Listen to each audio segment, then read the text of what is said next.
So Randy Cross, it's Right. great to see you again. Good to see you. Haven't see seen you. you in, It's well, I see you around town. You've seen me around, but like you and I, when I was first starting at WSU, I was a young guy. We worked together a decent amount because I Mhm. was at the Office of Research. Right. They wanted to do a training program on multiple campuses, and you did our video conferencing back end, The weekend system. the weekend system, and I like in the era of Zoom and video conferencing today, it seems almost quaint. Oh, But it for the does. time, it was cutting edge. Yeah. And what you guys set us up for was so slick and Yeah. so high quality. It was just I have a lot of happy memories of Yeah. those days. People remember me a lot Yeah. from rolling TVs with the camera on top of it all over campus. Okay, so funny story. I'm pretty sure I have a couple of your carts in here right now. I wouldn't be surprised. There was one Polycom system that I saw out at Surplus. I swear it was there for 10 years. And Right. gradually, pieces of it would get sold off until all that was left was the cart. Right. And I bought the cart, and I'm turning it into a teleprompter rig. They were good carts. I mean, High quality. they were, Yeah. well, they had to. I was putting those big Sonys on them Yep. and rolling them everywhere. So- A couple of times coming down off of the hill, like I'd do something at the Cub and I'd be like yelling at a student, "Hey, can you get in front of me? Because I'm afraid I'm going to lose that There you go. going down that steep Oh hill." man, we've all pushed carts up that hill. Oh yeah. A little Oh, sketchy out yes, there in it front of is. the ITP building. So the name of this series is All Roads Lead to Pullman. I love our community, and one of the things I love about it is that everyone is here for a reason. Nobody drifts through Pullman. No one accidentally comes to Pullman. You're either here to get a degree, start a job, start a company, and then you put down roots and it becomes home. Right. And so I love hearing people's stories about what brought them to Pullman. I've never asked you, how did you end up here on the Palouse? And this is a different kind of story, maybe a long kind of story. I'm Oh. retired Army. I got time. And we thought that when I put in my paperwork for retirement, maybe I should start and explain there, because a lot of people, Okay. they'll look at my bio and they say 18 years, 8 months. How did you retire because you didn't do 20 from the Army? And when Oh, thank you for your service. you're welcome. Well, when the military is in, especially the Army is involved in an action, they build up. Yeah, of course. When it ends, they draw down. Yep. And sometimes they draw down by releasing people, and sometimes they give them offers like you can either retire early with full benefits or do some lengthy reenlistment. And it was when we turned over Bosnia to the United Nations. They Wow. called me and they says you Yeah. can either retire now with full benefits or reenlist for 6 years. And you went the retired option. Well, they said put in the paperwork and we'll see. Okay. I put in the paperwork, got approval, and we were at Kelly Air Force Base in San Antonio, Texas, and thought we were going to live in San Antonio, Texas, and everything was happy. And a month later, I got orders for Korea. Oh my goodness. And And this was in what, the early 90s? it's 97. 97, okay. Yep. So Wow. I Huh. called them and said, "Hey, I'm retiring. You already approved it. I'm retiring in less than a year." And they're like, And the "Not if you don't go Pentagon to said, Korea." never mind. No, they said, "Not if you don't go to Korea." Oh, interesting. Right. So, Oh, it was conditional. well, it's along the lines of if you don't take the assignment, you can't have favorable actions. Yeah. Retiring is a favorable action, and very favorable, in my opinion. And my wife worked for the University of Texas at San Antonio. And we were trying to figure out finances, the family, me living in Korea, her living in San Antonio. And her boss said, "Hey, there's this great opportunity at this place called Washington State University." She flew up here, did an interview. They offered her the job, and we did this coming out of Really? San Antonio. Oh my goodness. I went to Korea, and she came to WSU. And so Huh. when people ask how long have you That is lived here, different. That is a different road to Pullman. when people ask you how long have you lived here, we always give a different answer, because she got here in October and I got here the following March. There's a year change in the middle. Right. Right. So she'll go, "Oh, we've been here for 28 years." And I'll go, "No, it's 27. I'm pretty sure it's 28. And I'm like, We have been here for 27. Yeah. You've been here for "You've been 28. here for 28. Yes. So when I retired, I came back to meet my family. And it was the first time in many years, she always talked about this, that in the military, when you move, the service member goes first, sets up the house, brings the family. So she was stuck with what I'd set up. This time she got revenge. And she picked me up at Pullman Airport, and I got in the driver's seat and got to the end of the entrance and went, "Okay, Where do I go? Where do I go from here?" Which narrow 2-lane drive do I go down Yep. with no city in sight? So that was very fun. Well, what were your Yeah. first impressions of Pullman back in 1998? Um, Different coming out of Korea at the time because I was in Busan, which is the southern port city. It's very large compared to anything around here, even Seattle. I mean, so and much cleaner. Yeah. Um, I had been to the area before, but on the west side. I'd never been on the east side of the state, and I was, let's see. I started work at WSU the day after I retired from the Army. Wow. And And what? been there ever since. It was called WETS back then. Okay, and yeah. ETT, Educational Telecommunications and So it was Telecom. early video conferencing run by the IT department, I think. Right. Yeah. And then I worked there for just over a year. And Connors was like, Mm-hmm. extensions not being serviced. We don't have enough people at a lot of these county places for a full blown. Yeah. So the agriculture school wanted to have its own video conferencing And network. wanted somebody with ideas. Okay. And I interviewed for it, and Scott Fidel hired me, and know Oh, a yeah. lot of the rest. I mean, the weekend system was considered very popular. Yeah. Well, and Not it was just in and it was a rival to the WET system, right? To an extent. Yeah. To an extent. I think the biggest competition was we were approached out of Connors by they were called INRA, the Inland Northwest Research Alliance. They wanted to do earthquake studies, and they wanted to do it over a consortium of universities, but they didn't want to pay a lot of infrastructure costs. They didn't want to, put up satellites. They didn't want to have high expensive ISDN lines coming in. And I approached them with the weekend system, and I did that for 4 years. Oh, wow. Which was, twice a week doing these, connecting all these universities. We had Alaska, we had Montana, we had Utah. It was fun. And really cutting edge for its time. At that time, yes. Yeah. Now you look back and you go, how quaint. Yeah, as you said, you look back and go, wow, had to have all that equipment. Sure. But I'm guessing that it was more than just the jobs that kept you and your wife here. Oh, I love Pullman. I love Pullman. It's a great place to raise a family. Yeah. I learned that. And having been stationed in several places around the world, I had things to compare it to. I'm originally from Michigan. My wife's originally from Georgia, and been stationed in California, Louisiana, Texas, Germany, Belgium, Korea. I mean, so had some reference points, and it's a nice place. It's a great place to raise a family. It's a safe place to raise a family. Yeah. Generally, we don't have a lot of crime. I mean, I don't know if you remember, like, the blotter report used to be the funniest thing you could read every day. It still kind of is. especially the day they on Mom's Weekend. The day they caught the kegger in the back of the U-Haul truck doing circles around town. That was funny. And you're going, and it's the lead blog report. You're going, okay, I'm in the right town. It's not too overbearing. Yeah. I mean, it has its issues. Every town has its issues. But for the most part, I mean, we've talked about it. There's no place we'd much rather live. Yeah. Likewise, I moved around a lot as a youngster. Mm. Lived in the city, lived in the country, close to the coast and the mountains and all that. And I came here and I went, oh, this checks all the boxes. Mm-hmm. So we've never left. Been here 25 years. So, but we also acknowledge that our community isn't perfect, and everyone's running for city council for a reason. What's your reason? What made you want to run for Ward 1? That's actually a very difficult question, because it's actually a lot of small reasons that rolled into one. One is my kids, because they've been harassing me to run for public office for years. They wanted me to run for mayor last time, and I kept telling them I just don't have the time. In my philosophy, that like mayor and stuff like that, it's a part-time job, but it takes more than a part-time. It's a full-time job with part-time pay. Right. Yeah. And city council's along those lines. Definitely not in it for the money.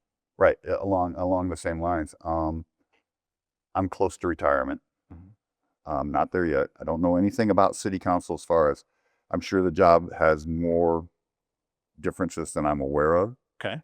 And I figure I've got a little bit of time left at WSU. That's where I learn it. Yeah.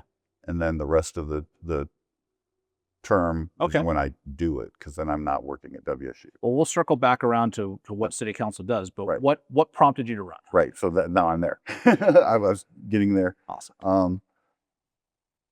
Main thing, I think we're too partisan. Huh. The biggest problems that I see in a lot, not just Pullman, but in a lot of things, is that people don't talk anymore. Yeah.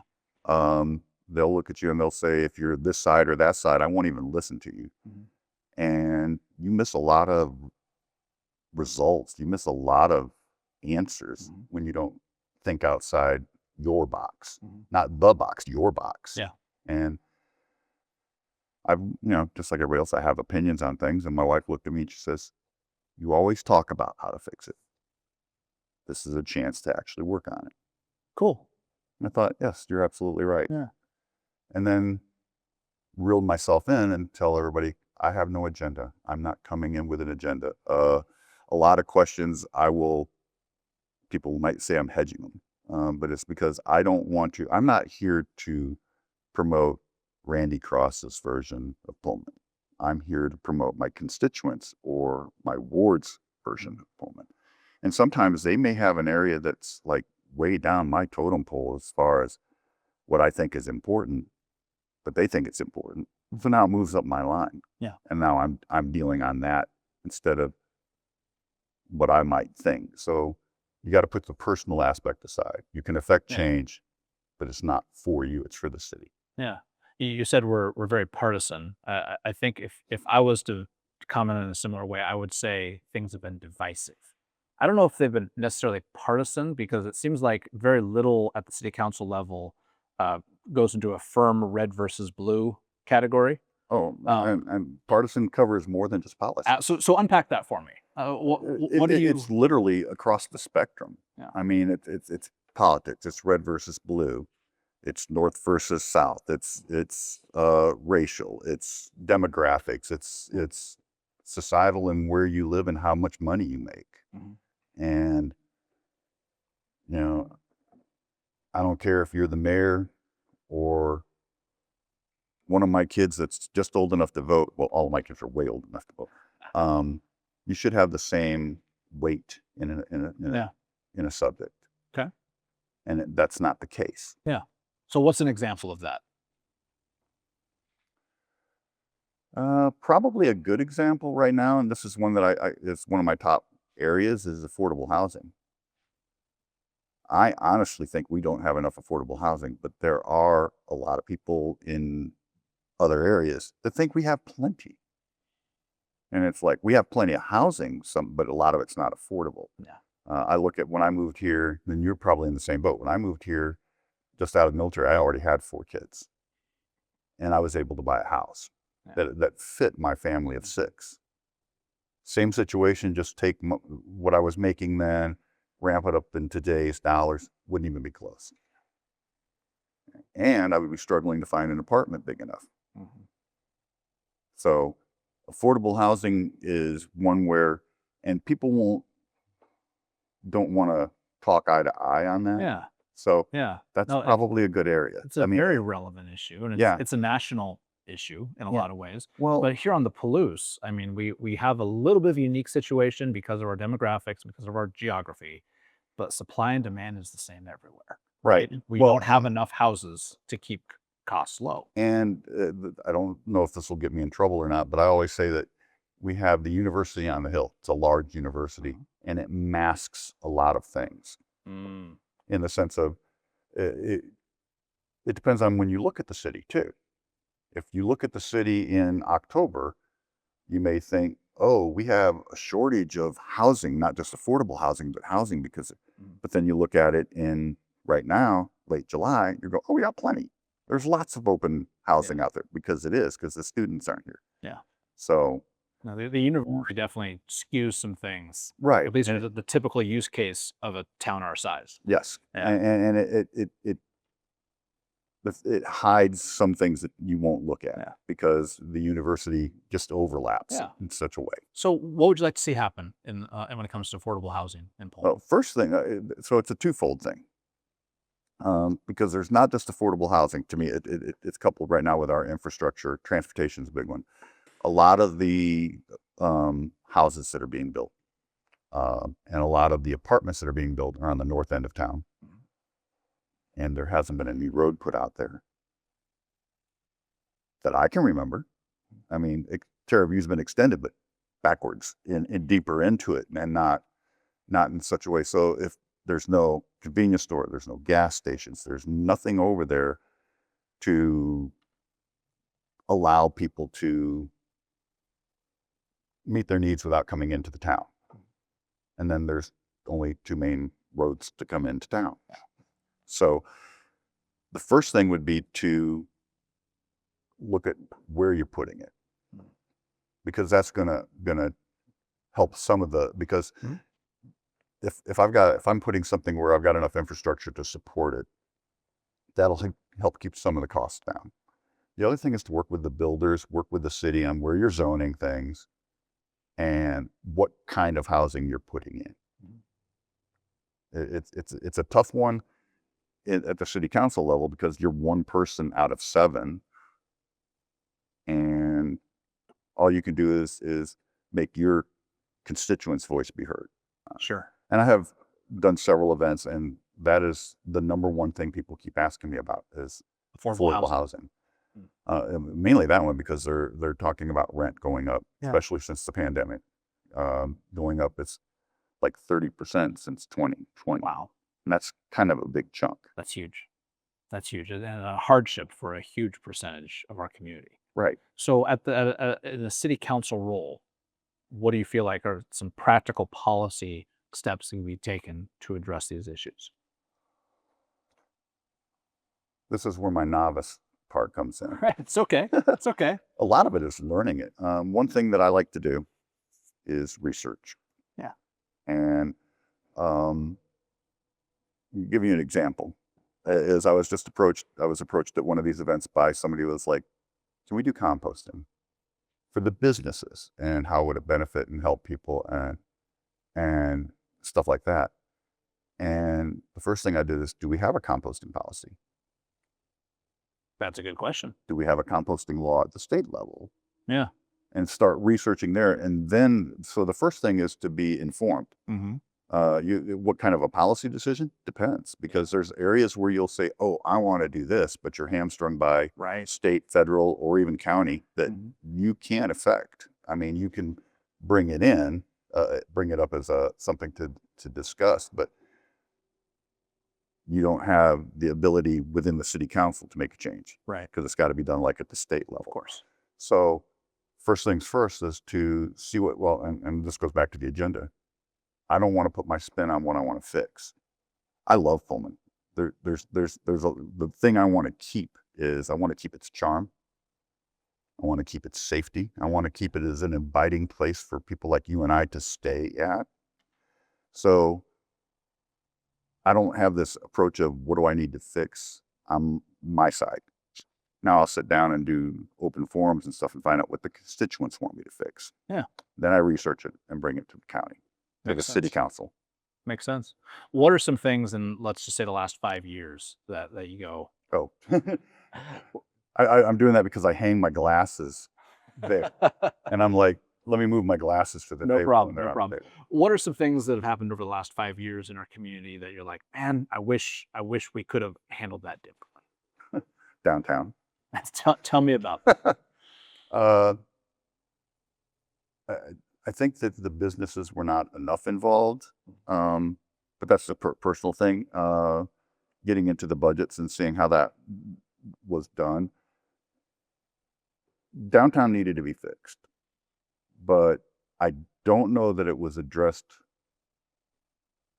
the right way. It looks beautiful and stuff like that, but now we have too many empty stores, storefronts. Yeah. And coming out of the pandemic into that big of a project hurt a lot of businesses. That's probably the biggest one, is to really focus on how to revitalize that downtown. Yeah. It looks great. Now, how do we bring more people into it? Absolutely. And one of the things is I just saw is like last week, Thursday, I mean, they're starting the Music on the Mall again on Pine Street. that's going to help. But getting it ramped back up, because that was the pandemic kind of shut a lot of things down. Oh, and And so many regular events are just muscle memory. When you Right. get out of the rhythm of it, it's Yep. so hard to start back up. And that's just it, is we haven't started them back up. So that's probably the biggest one, is the way, and it's not just Pullman. It's everywhere. It's everywhere. It's everywhere. And there's some really great groups working on things like Right. events. You know, I mean, really, if you want to see events come back up, volunteering for the chamber might be Yeah. might be a good place to start. Yeah, but I look at things like it's muscle memory, but then there's a clamor for it, because the Moscow Farmers Market's a great example. Yeah. It got hurt really bad by the pandemic, but when the pandemic started easing up, people were like, out of everything else, bring this back, bring this back. Yeah. And it's made a great change down there. The farmers market's amazing, Yeah. right? The Moscow Farmers Market also didn't happen by itself Oh, no, quickly. You know, it I didn't. was a U of I student from 2000, 2004, and people don't believe me. Back then, Moscow's downtown looked like our downtown Yes, today. it did. It was dead. And we had record enrollment at U of I during those days. As students, we never went downtown. No. Never. Like, And you were closer than we are. why would you, right? Right. So when I look at the change that's happened in Moscow, it actually gives me hope for Pullman, because it is possible Oh, yeah. if the right decisions are made, but also just being real about what our limitations are and not trying to copy another community, because there's no cut and paste. No cut and paste. But one thing that Moscow did a good job of, and I've talked to people here about that, is they did a good job of eliminating the us and them mentality.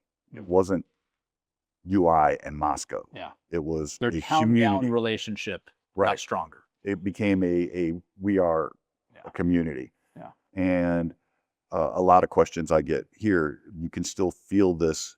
So what do we do with the people on the hill? Totally. What people on the hill? We're all just Pullman. Right. We're all one Yeah. community, and start treating it that way. Yeah. Well, and with the new presidential administration up in French Ad, I think there's a real opportunity here to build some of those inroads. I would actually say that we saw progress under Kirk Schultz. You know, not everything went perfect there, but there was more when College Game Day came in. Right. You know, was it 2018? We saw more collaboration between the city and the university than we had for Right. decades. Well, and then the pandemic hit. Correct. So we lost some momentum. And But that it showed that affected it a was lot possible. more. Yeah, but that affected a lot more than people For sure. really think. For sure. Yeah. So, you know, going back to downtown, I was fairly involved in that, just with the work that I was doing for Welsh Comer. And I got to see a lot of things up close. And I keep running into misconceptions about what was going on behind the scenes. In your opinion, just observing from where you're at, what could we have done better to help get Pullman and the downtown businesses through that transition? How could we have handled things better on the budget side and the communication side? I don't know as much on the budget side. Okay. The You just mentioned budget earlier. So Yeah, I wanted to said I give you- didn't understand how. Great. I how just wanted to give you a worked, yeah. chance to say something. But on the communication side, there were signs that said businesses were still open, Yeah. but it wasn't. I don't think it was effective enough, because when you put a sign at the end of Main Street and Grand Avenue that says businesses are still open, and I go, really? It doesn't. I mean, there was nothing else there that says businesses are still open, parking on Paradise, parking on, I mean, there were signs that talked about parking, but but not there where you're. well, it's pretty hard to counter the Right. visual of an active construction site. Oh yeah, right. No, There's really no way to mask that. Yeah, but there was not enough effect. I'm just saying there was not enough Sure. effective communication for people coming in to know, hey, all of these businesses are accessible on the back streets or where you can park at. Okay. So What could we have done to better bridge that gap? that's a good question. It really is. I mean, it's hindsight's too late now. yeah, hindsight's not always 2020, because Sometimes it gets a little fuzzy. right, Yeah. a little fuzzy. Better communication is the. I mean, and they tried. There was a lot of communication that went out, but it's a lot of that is also affected by people coming in, Sure. and it was over a long period of time. And let's just face it, a lot of people just chose to stay home. Right. Right. A Like lot they never even got to Triangle Alley or Right. Pine Street Plaza. They're just like, well, I'm just going to avoid downtown. Yep. No amount of communication fixes that. Right. And it's there was communication helps, but it's not going to fix it. Yeah. That was a tough one. And you had a mindset coming out of the pandemic. I've just gone through Right. however long of Felt like a one. isolationism. Yeah. And now you're asking me to not just come out, but come even further out than I normally would because of the situation. And now I'm just going to stay home. Yeah. So Yeah. that's why I said that's a tough question. Mhm. Could we? I don't even know if we actually could have done anything better under the circumstances. I think that's fair. I mean, under the circumstances, as far as communicating with the community and stuff like that. Yeah. I mean, I got the flyers. I saw it on the news that things were still open, but when you would come downtown and get rerouted Yeah. to the backside, When you can no longer and park right in front of B&L bikes like you're used to. well, and it coming around that like Paradise when it was routed around Paradise, the signage in the back is not as prominent as it is in the front. Yeah. So you don't even realize that you're going by B&L bicycles. Well, and so much of it's habit, right? Yeah. You instinctively know where the businesses are because you've been frequenting them for 10, 15 years. Right. It's a disruption to habit. It's always going to be less than 100%. Yep. Absolutely. The downtown project's interesting for me because it was a lot of work for that 1 year, and I'm very proud of the work we did, and know that we didn't do everything perfectly. But being in the room where the decisions were being made and seeing how the sausage was made Right. really gave me a glass half full view on things, because I was amazed at just how few projects like this even open the sidewalks to begin with. Right. It's not normal, right? We kept the sidewalks open for the entire 9 months of construction. Most construction companies would just insist on shutting down the street entirely. That's what's normal in the industry. Right. Especially if you've got access from the back. Exactly. And we shut it down for hours here and there, and a day at a time in a few places. And I don't think people quite understand what a feat of coordination that was. Like that was a lot of work. Right. And most people will never know. Yeah. That's the other side of it, is that most people don't Yeah. know what went into the downtown project. Right. They just know it disrupted things. It was definitely disruptive, and my hat's off to anyone who's operated business downtown, because Right. it was not easy. I always come back to the same one. I'm like, Bruce Books is still there. There, amen. Something must have been Pullman done right. landmark. They Yep. are still there. Yep, love that, love that. What's your vision for Pullman? Where do you see this town going, and what key things does Pullman need to do to get there? Well, I already said one of my key goals is to keep the charm. Yeah. No What does that mean? The charm. Pullman is an inviting place. I mean, you feel welcome when you come here, and you don't want to create any kind of an atmosphere that can disrupt that. And you feel welcome on the campus. You feel welcome. It's a safe community too. One of the things that to help keep things like that going, that I think we need to get back to, is like with new student orientation, where somebody moves here, put them on our public transit system. We got one of the best in the area. Yes.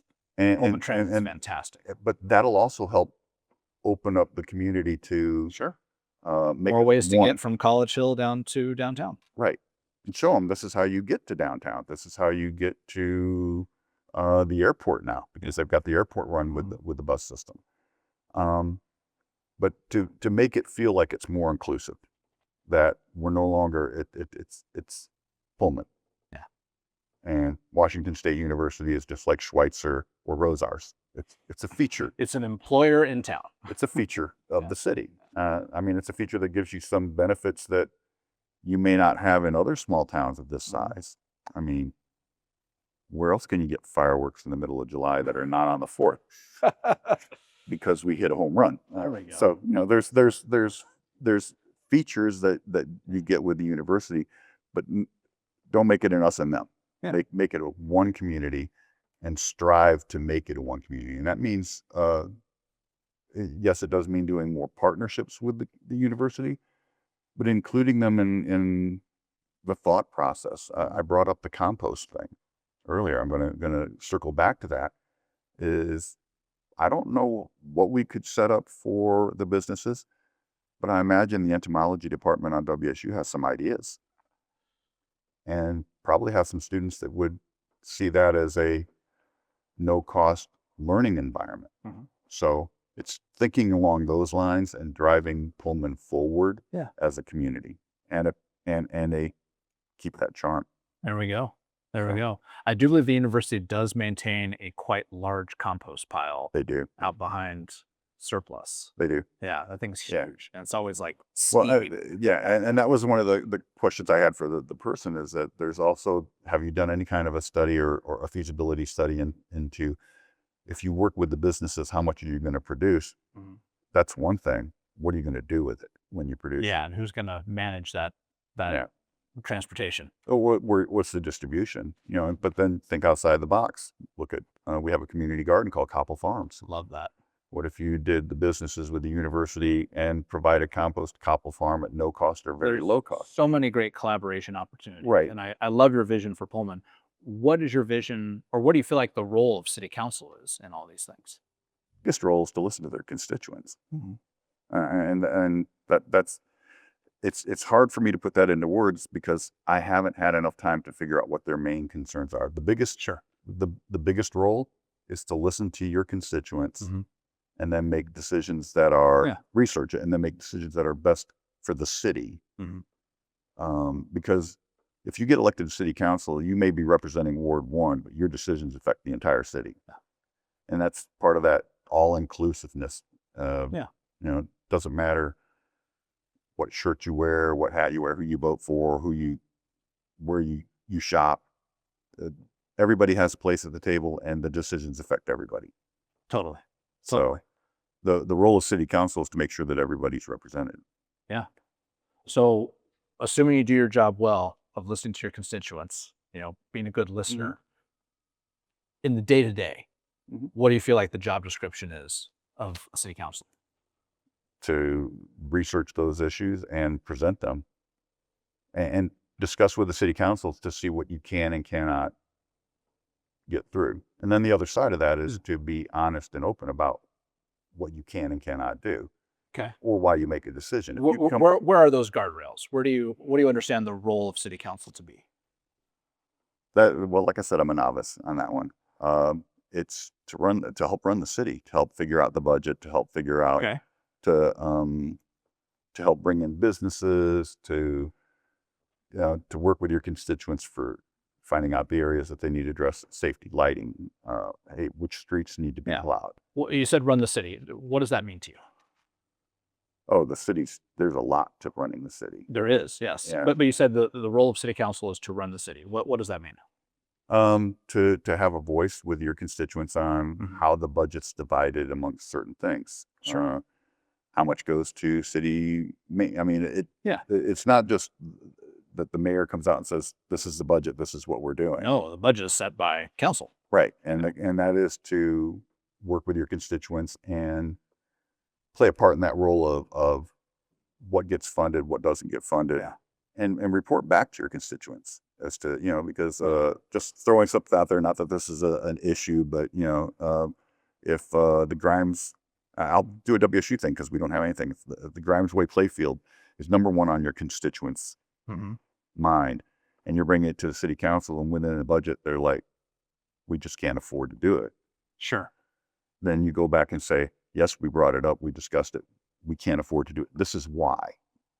And that's the other half, is to tell them why the decisions were made. Yeah. I don't think enough of that happens, that there's enough clarity as Okay. to getting back to why a decision was made, or Let's why an individual. let's made replay that, decision. but shift the property for a second, because you mentioned Sure. the Grimes Way playfield, which is state property, which Mhm. means the city council has That's nothing. why I use that example. But the because, city does own parks. We have an amazing park system here and a great Parks and Recs department, and we have playfields that are city owned down by the river. right, So down across from the steam plant. exactly. So, like, what would you see the city council's role being in deciding policy for that? That's actually a good question, and figuring out the budgets, how it's allocated, Yeah. working with the parks department, the actual, like the playfield, one of their maintenance crews is right across the street from them. Mhm. but how much is allocated? What are the projects that need to be Yeah. approved, such as putting in the pickleball courts? Yep. That are being put in there. Those are under construction right now. Right, which they're under construction right now, but that didn't just happen because somebody said, "Oh, we need pickleball courts." I mean, so that's brought to the city council. You have to put it before the budget. You have to decide.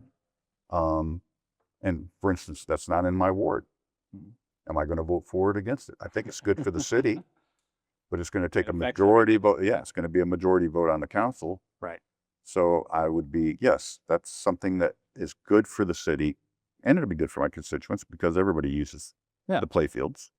So that's the role of city council, is to move the city forward and, help projects move forward and decide on what's good or bad for your area.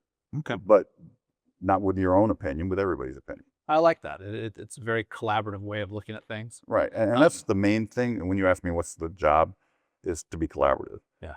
And do it respectfully. Yeah. And the only part that I probe a little on is the phrase "run the city," because it's something I keep running into over and over again with candidates and honestly just people in town. This idea that once I'm on council, that's the easy button for making Pullman work well. No. Because when I'm on council, I can walk right into the staff's office and tell them how it is. No. Nobody. Yeah. No. I mean, when I say run the city, it's that umbrella. Run the city. Yeah. Well, ultimately, the council has exactly two jobs: to pass laws and to set the budget. Right. Right. The implementation of that is done by city staff. Right. And I've run into people who are under the impression that once they're on city council, they can walk into public works and tell them to waive fines or fast track inspections. No. It doesn't seem like you're on that. No. When I say run the city, it's exactly what you're saying. Is I can walk in there and say, "Hey, we voted on the council, and this is your budget for the next year." Yeah. And I can't even dictate in what order they do projects. I can give my spin on it, and the city council, and that can be adjusted at city council, where they can go, "Hey, A or B, which one do we need to do first?" Right. And so, but you're not going in there and going, "Oh, I don't want you to put a speed, a no parking." Yeah. City council doesn't get to micromanage city staff. They run it, but it's not micromanaging. Yeah, well, it's not. You're not doing the minutia. Well, ultimately, you're a deliberative body. Right. Right. You're there as a council, 7 seats representing different areas of Pullman, and you're there to have a debate and have a reasoned discussion on very broad topics that then are implemented by a staff that was hired by the city manager, who was hired by the mayor, who was elected by the people. Right. Well, that division of duties, that separation of powers, it's very American. Yeah, but it's also that when you like short-term rentals is a good one. Yeah. They come up with this is how we implement it, and then you can pick that apart and say, well, we don't need to implement what about that, or what's this. So it's a very slow process, but a high impact process. Right. Yeah. And it is should be collaborative process. Yeah.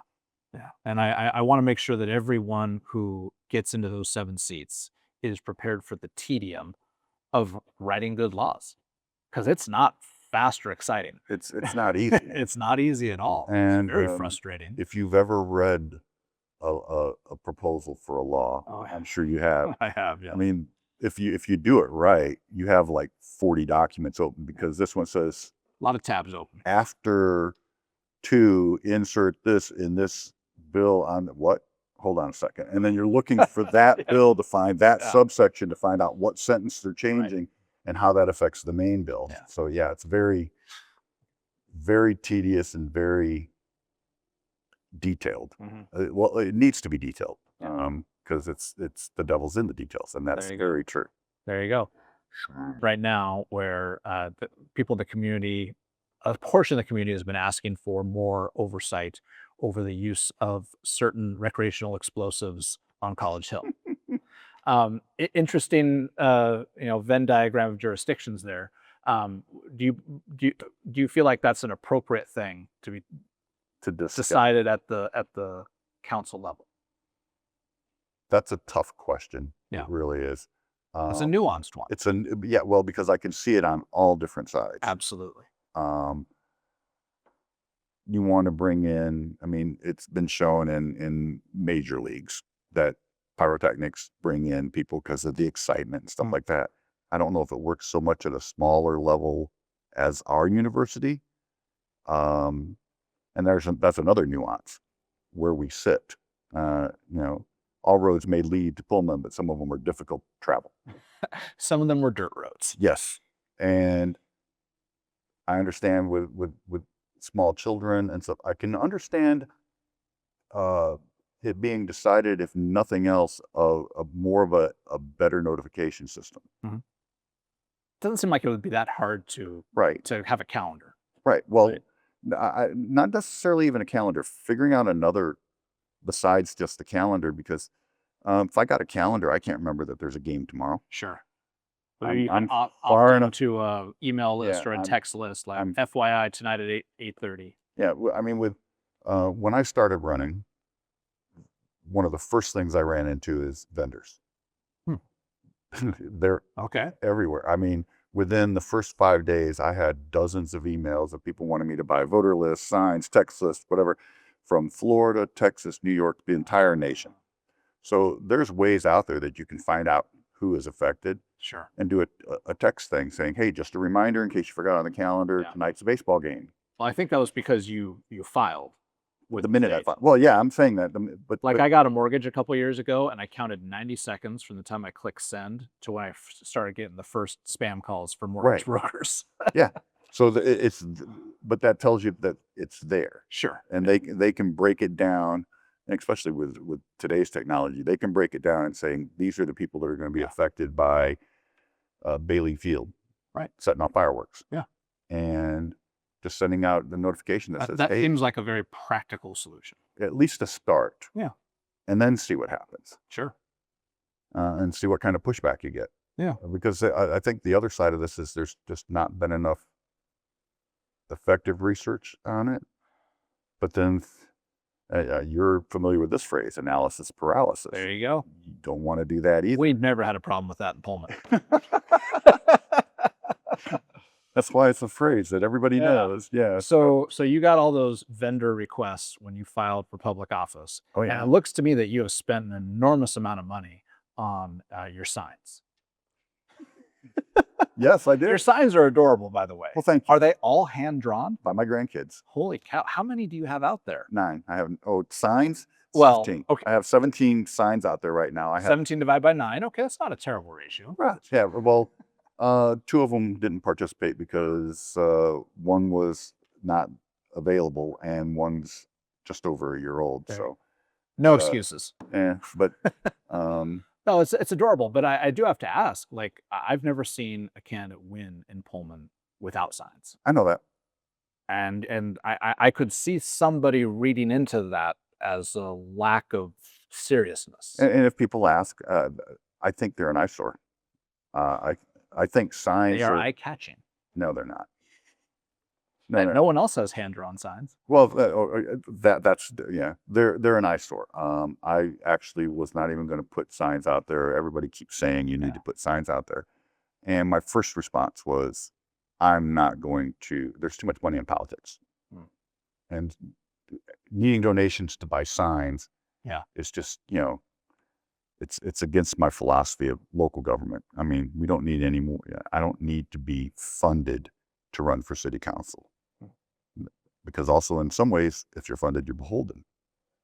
So I wasn't even going to put any out there, and people pushed me on it. I says, well, and I made the comment that if I put signs out there, they're going to be drawn by my grandkids.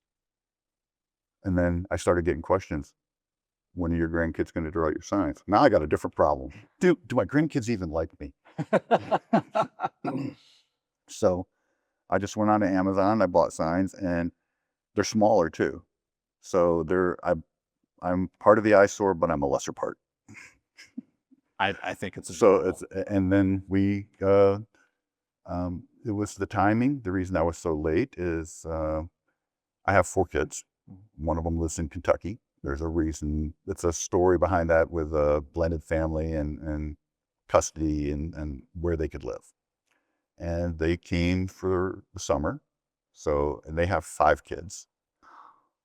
And And the ones that live here, we get them all together, and we went up to triple play and let them play for the day. And then I had a box of signs and markers, and let's go. Let's go. Well, it's And adorable. then I went out and I'm sure a lot of people looked at my nephew who lives in the city, looked at that and he goes, those are really, they don't look as slick as the other ones. I'm like, well, that's true. They don't. And I don't want them to look as slick as the other one because I don't want them to be this mass produced Sure. thing. And the Well, candidates are going to beat me up for it. I respect your commitment to integrity. That's Yeah. awesome. Yeah. The reality for me though is that you have a smaller footprint in your campaign than a lot of other candidates, and it's kind of hard to figure out what it is you're running on. And so this is a chance right now. Right. What do you want the community to know about your campaign for Ward 1 City Council? That everybody counts. I mean, that's the number one thing. I will talk to anybody and listen to you and give you an opportunity to make your case. And then just know that on my side, that I'm going to research that case. Because like I said, I go back to the compost one. That was at the Pups and Cups thing. It was brought to my attention. And I went home that night, looked up the state laws, looked up the city laws, looked up the county laws, and then wrote them an email and said, I may not win, but here's some starting points for you. Yeah. And that's what I'm running on is everybody counts and being responsive. And that's because I don't know if you've written any politicians lately, they don't answer. And if they do answer, it's a form letter that may or may not even address the question you asked. Yeah. And so those are the things that I'm running on. And it's, as you said, it's an integrity thing. And that's not having an agenda. I'm not going in there to say, oh, this is Adam's idea, but I'm going to put my spin on it and make it mine. No, it's the constituents. So that's what I'm running on. Awesome. And part of that is pulling back and not getting into the machine. And the vendors showed me the machine really fast. Yeah. And just touch a base with you because you didn't answer my email. Oh, you told me no, but have you rethought? Yeah, I mean, it's some of them I've gotten 10, 12, 15 from after I told them no. Wow. And so it's yeah, that's why you don't see that big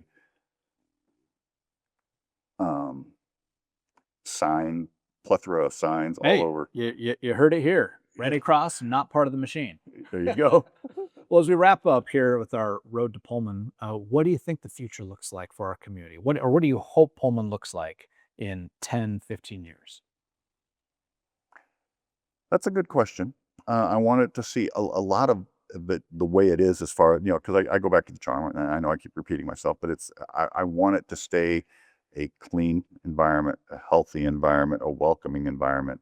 I want to see the businesses thrive. Yeah. I want to see us do a better job of being a single community, bringing the city up on the hill and the hill down to the city, the university more intertwined so that they're working, not just working together, but people are flowing and doing business back and forth a lot easier.